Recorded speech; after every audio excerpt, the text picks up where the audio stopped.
So, Faith, first of all, thank you for joining me in this project, Thank you for asking me. and thank you for your time. And so, my first question to you is today's 50s are yesterday's 40s, so they say. So, what does being in your 50s mean to you? Well, for me, being in my 50s is a deeper sense of who I am. I know myself better now. I feel I know myself better. There's almost more of a sense of freedom because there's less expectations outwardly from society, so I get to rewrite myself, so to speak. It's like a reboot in your 50s. You get to Yeah. re-energize yourself. I think sometimes people fear their 50s, but for me, taking good care of myself in terms of my health, it's been really a delight.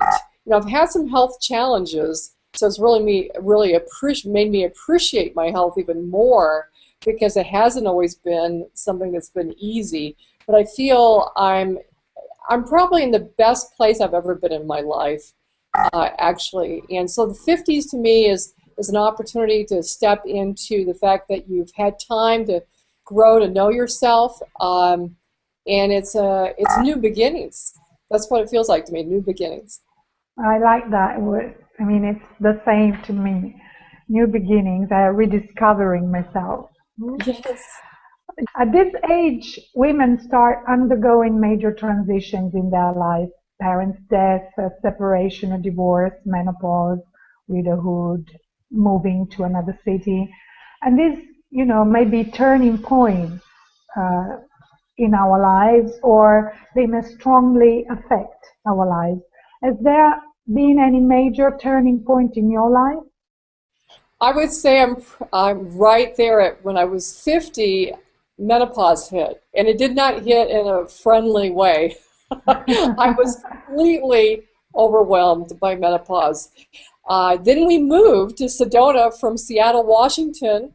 We moved to Sedona, Arizona, which is up in the Red Rock country. It's a small community, so that part we loved, and we moved to the sunshine. That was all very positive.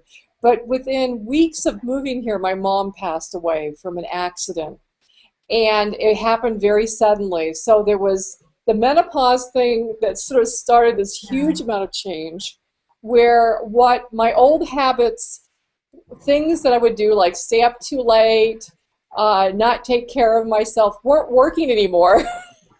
Yeah. It's like my body was not going to have any part of that. And brain symptoms of menopause that sometimes were unexpected and in a way brought me to my knees. It just really got me grounded in being in the moment, being in the present, because I had to deal with what was right in front of me with my health first and foremost. And then moving to Sedona was like a dream come true. So very, very positive, getting more sunlight, because Seattle's beautiful, and I love Seattle, Washington, but lots and lots of rain. And so getting into the sunshine felt like a very much a healing, and a new stage of my life was emerging. But then immediately after that, my mom passed away very suddenly due to an accident. She had a huge impact on my life. We had, in the early years, a love-hate relationship. My mother was a single mom.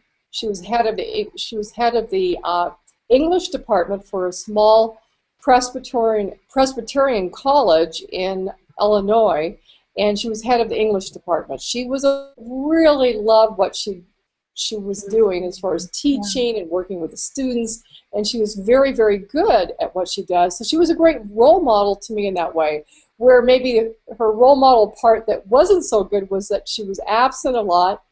And forget about housework, that just didn't happen. But what her passing, and actually shortly after she passed, before she passed rather, we had a phone conversation, and she just received her theology degree, and she was so excited. She sounded to me like 20 years younger. Her voice sounded younger because she was so happy and excited about getting her theology degree, because prior to that she was an English professor, and then she retired, and now she was just doing what she wanted to do. She was writing, she was tutoring students that needed to get their high school diploma, and she was just doing things that really fed her soul. And she was just a huge contributor to the community, really an icon in our small town in Illinois where we grew up and where she taught. But it was just so fun to hear her on the phone, happier than I've ever heard her, and just because she was delving into her spiritual life. So when she passed, for me, it was all maybe the unresolved issues that hadn't been completely dealt with. There's a book that came out many years ago called My Mother, Myself. A lot of times we don't, when we're younger, at least for me, it was like, I wanted to be as different from my mother as possible. and only to realize that I was my mother in my own variation, but very much of her qualities, her quality of really wanting to make a difference in the world, in individual lives, her love of teaching. I've been a network marketing professional for 33, 34 years, and what is that profession all about? It's about teaching. So it was like I really just took that to a more entrepreneurial slant, but it was really encompassing everything I learned from my mother, how to think for myself, to think deeply, to care about others, to communicate effectively. And then I just realized one day I woke up and it's like everything that she was in her life, she gave me as gifts. And so when she passed, it was a chance for me to really come to peace with the things that where we seemed like we didn't connect, but we really were connecting in a way that was deeper than I even expected. And I spoke at the funeral, and it was really beautiful. The eulogy and the whole thing was just a complete healing, it felt to me, with my mother and myself, and for other women and daughters, that we all go through these cycles. So it felt to me my life at that point had come full circle, that I was really getting the gifts that she gave me. At the same time, I was more at peace with myself. But it's interesting that she was going through a change in her career, in her life. When she died, and you were, undergoing the same kind of change, moving to a new town, a new menopause, a new chapter in your life. It's interesting, this. It gives me such respect for women. We are so amazing, aren't we? The strength, the courage, all the physical and emotional and psychological and spiritual things that occur just by what a blessing it is to be a woman. It really, truly is. Yes. It's a very interesting and blessed life experience, being a woman, I think. Yes. Sometimes not always pleasant. Not pleasant and not easy. Not easy. Not easy. Faith, what does starting from scratch or rediscovering yourself may mean for a 50-year-old woman? Wow. Rediscovering yourself, it really is, like I said at the beginning, what my 50s represent to me as new beginnings. It's almost as if, I've certainly brought everything I've learned, and all my life experiences brought me to this place right now. So those are gifts, and I'm really, really grateful for those gifts. And it's a chance to just let that sit, maybe, not define myself by what I was in the past, and be willing to be open. And I think women in their 50s, there's an opportunity to say, you're never too old. In fact, you're only getting better. My mom used to say, Faith, you're going to love your 40s and 50s because you're going to really have a sense of yourself. It's like good wine. It gets better with age. And so really, it was almost like I could take a step back in a sense. Sometimes you have to slow down. And because we're always in a hurry, we have to make a living, make money, earn an income, handle all the details of our life. If you have children, of course, you're dealing with, the empty nest syndrome and all that kind of thing. I didn't go through that exactly, but I sometimes feel it in what I do in life, because every business I've been involved with, it's like everyone's a family to me. It's always like recreating family. But really, for women in their 50s, the most important thing is to love yourself. and to be kind to yourself and to take the time to say, you know, what is it that I really want now? You know, not what was right back 10 years ago or 20 years ago, but what do I want and what's important to me right now? And you also have more of a sense of your mortality because you know you're not going to live forever. Yeah. So there's more of an emphasis on, instead of always doing for others, because we as women are really good at doing for others. Natural givers. Yes, we're natural givers, and we love that. But I think we also need to learn how to give to ourselves. So I think a woman in her 50s really is learning to cultivate everything that she's done to give to others, and now to also give to herself, so that she can bring the wisdom that she's gained through the years to a whole nother level of experience for herself and for others as well, because you are the role model for your family and your community. So if you're taking care of yourself, then, you know, in turn, you're giving that gift to others. Yeah, that's true. You run a successful business. Can you tell us a little bit about it? Yeah, you know, it's funny you talk about 50s and new beginnings. I have gone through a lot of reinvention over the last few years. Part of me would have loved to just say, hey, have one business and that's it, and just develop it.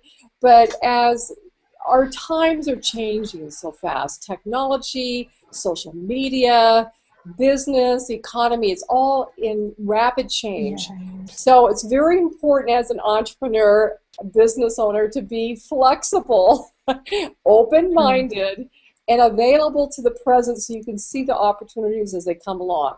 What I fell in love with the idea of getting really involved with the internet. We wouldn't even in this conversation right now if it wasn't for both of us engaging with the internet, so that we could meet and develop those friendships, or even casual relationships that can turn into friendships later on.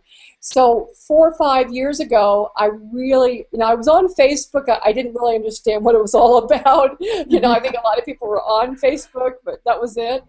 But it wasn't until about maybe 6 years ago, but 5 years ago for sure, I really said, you know what, I need to educate myself. So I took courses. I didn't just learn, but I applied what I was learning. It wasn't until I started getting involved with what they call blogging groups, tribe communities, where I was meeting other men and women bloggers and internet marketers and building those new friendships. Because here I live in a small town, I have friends back in Seattle and around the country, but I wanted to broaden my horizons.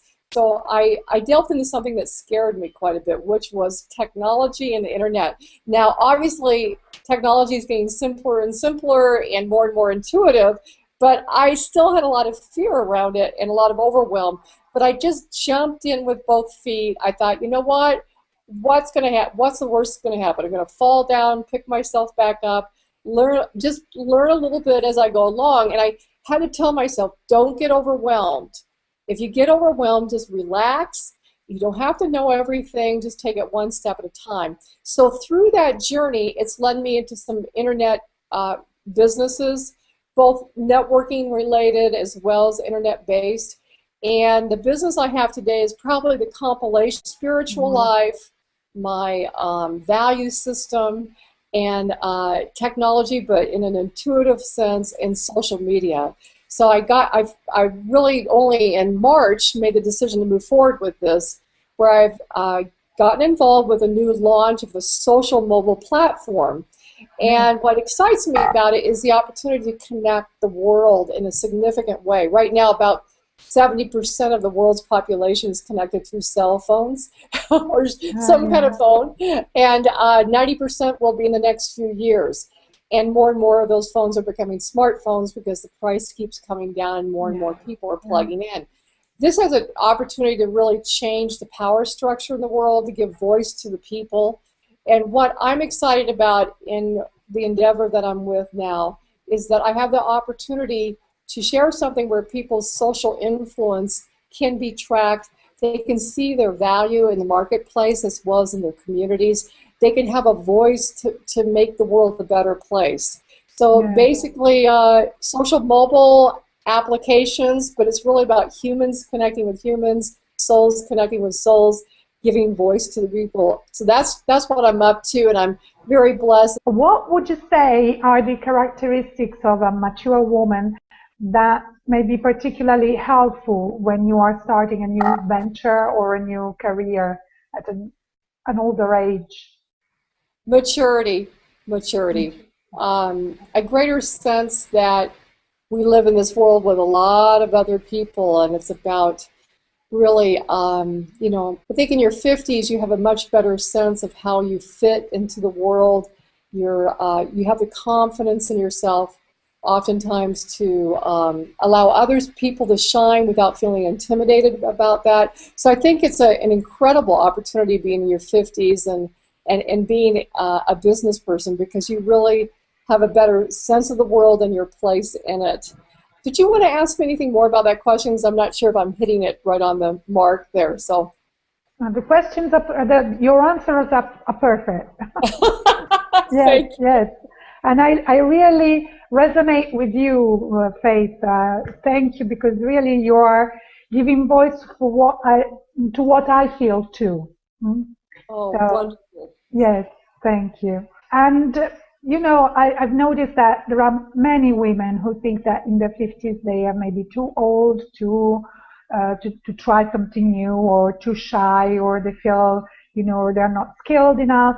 So which do you think may be the major obstacles, both inner and external, that a woman has to face when she wants to start a completely new career or business in her 50s? Her belief in herself. She may feel overwhelmed. She may feel like she doesn't have the skills or knowledge. May feel like she can't. Sometimes if women have been completely committed to raising a family and haven't been in the workplace for a while, or even owning a business, they might not feel that they just feel like a fish out of water. So I think the important thing that women need to deal with, one, is I think it's important to have a strong spiritual life, because the stronger your spiritual life, I don't know whether you meditate or not, or pray, or whatever it is that you do, get a sense of your core, to have a strong core within yourself. I think that will be the foundation that everything else can rest upon. And even your decisions about what kind of business you might be getting into would be directed by the spiritual influence in your life. I think that, and I think at this time that even becomes more pertinent for a lot of women. I think it's also very important that women find a support group. Find other women that they can relate to, that are maybe going through the exact same thing or something similar. Women that are positively oriented in their lives, women who are trying new things, women who are learning just like you. Reach out, do Google searches, find out organizations, both offline and online, that you can become a part of, so that you develop. A friend of mine coined the name the Love Posse. Everyone needs a love posse, which is a love group. People that are going to help support each other and raise each other up. Because sometimes your best friends or want the best for you most often, but they may not have their own belief system in place, and so they may poo-poo your ideas or your belief in yourself and say, well, you've never done that. How can you do that? I remember years ago when I got into filmmaking and video production, I had, prior to that, just done basic jobs in marketing and things like that. And a friend of mine said, how can you be getting into television production? You've never done that before. I said, well, that's how you do it. You just jump in. And so it's that willingness to, and that's what keeps you young. That's what keeps you alive and vital. I just met a most incredible woman here locally. She was one of the Doublemint twins. Do you remember the Doublemint twins in the commercials? Well, she lives here in Sedona. She's in her 70s or 80s. She's writing books. She has a publishing company. She's involved in community events. She's a contributor. She's a creator. And she looks like she's my that's the other thing. Have role models. Have mentors. Because as women, that never stops. And if you don't have them in your life right now, go seek them out. You'll find them. They'll come, whether it's through friendships, networking connections, communities, or even hiring someone to work with you. Whatever it might be for you, it's available. Yeah, yeah, that's a good piece of advice. And if you were to advise a woman in her 50s who wanted to start, her own business, what would you suggest to her? Well, I think it goes right back into that. Definitely get mentorship. Definitely get communities, tap into communities of people that are involved in the kind of business you think you want to move into. You might change your mind, and that's okay. You can change your mind. It's really important that you know that if you make one decision and you go down that path and it doesn't feel right or it's really not feeding your soul, it's okay to stop. Yeah. But I think that's the key. Be kind to yourself. Remember baby steps. Better to do something every day than to bite the elephant. You can't eat an elephant all in one bite, right? And what happens sometimes is people jump in and they go crazy, and then they're like, oh, and then they get overwhelmed or freeze or just feel like they can't fit it into their lives. It's better to do a little something every day than to do a whole lot and then do nothing. And I think that's really, really key in getting started in a new endeavor. In your 50s or any age. Oh, yeah, that's true. That's true. And Faith, success may mean different things to different people, and it's not just financial success. So what is success to you? For years I would have probably focused on the financial because I was trying to get my financial act together. It's funny how up to the fact that we're all naturally abundant, but life is naturally abundant. And when you can sort of give that a rest, you really get to the deeper meaning and significance of what you're doing in your life. So for me, it's knowing that I've made a difference in people's lives. It's knowing that I've contributed in a way of opening doors for others to step into their bigger selves, to step into their brilliance, their genius. I believe that genius relies within all of us, and I feel for myself, success is how much can I create an environment and act as a catalyst to stimulate the genius in others and thus stimulate the genius within myself. That to me is the definition of success. I love this definition of success. Yeah, I believe that, feeling fulfilled and happy about your life is about finding a balance between your physical life, your mental life, and your spiritual life. What do you do to keep or to find this balance in your life? For me, it's being outside in nature, hiking, spending time with my husband because we were like best friends. So having quality time together where we're not talking business. Hard to do because he's a photographer and he loves what he's doing. So, it's hard not to talk about what you love. But just to spend that quality time, my spiritual life, I really do my best to try to at least meditate 15 minutes a day and to do the rebounder and get exercise and get out there and hike and walk and enjoy the beauty. I mean, after all, we moved to Sedona, Arizona, so I really want to be utilizing the gifts that are all around us. So to me, that's what creates balance is exercise, time for inner reflection, spiritual life, friends. And, my husband and other friends that we have, I love to entertain, so entertaining, again, just having friends over and enjoying each other's company. Great. What, in your experience, is the number one secret or a number one secret for the 50 and beyond phase in life? Oh, stay open, stay flexible, and stay open to the opportunities that are in front of us because they're in front of us all the time. I had to look at my notes for a second. I also want to and that implies also continue to learn. Always be a student. Continue to learn all the time. Never feel like that you should stop learning because, to me, if you stop learning, you stop growing, and you stop growing, you stop the juices stop flowing. You want to stay sassy and young at heart, and so keeping an open mind, being flexible, learning and applying and growing, that's the most important thing. Faith, thank you so much. And yes, for being with me, for, sharing with me your experience. And, this project really aims at helping other women who do not believe like we do that, at 50, there's so much that you can still do and learn and, experience. Thank you, because your story and your experience, I'm sure, is going to be of great help to many women. Oh, thank you so much for having me. This is something that's very near and dear to my heart, so it's perfect timing. Thank you so much. Thank you.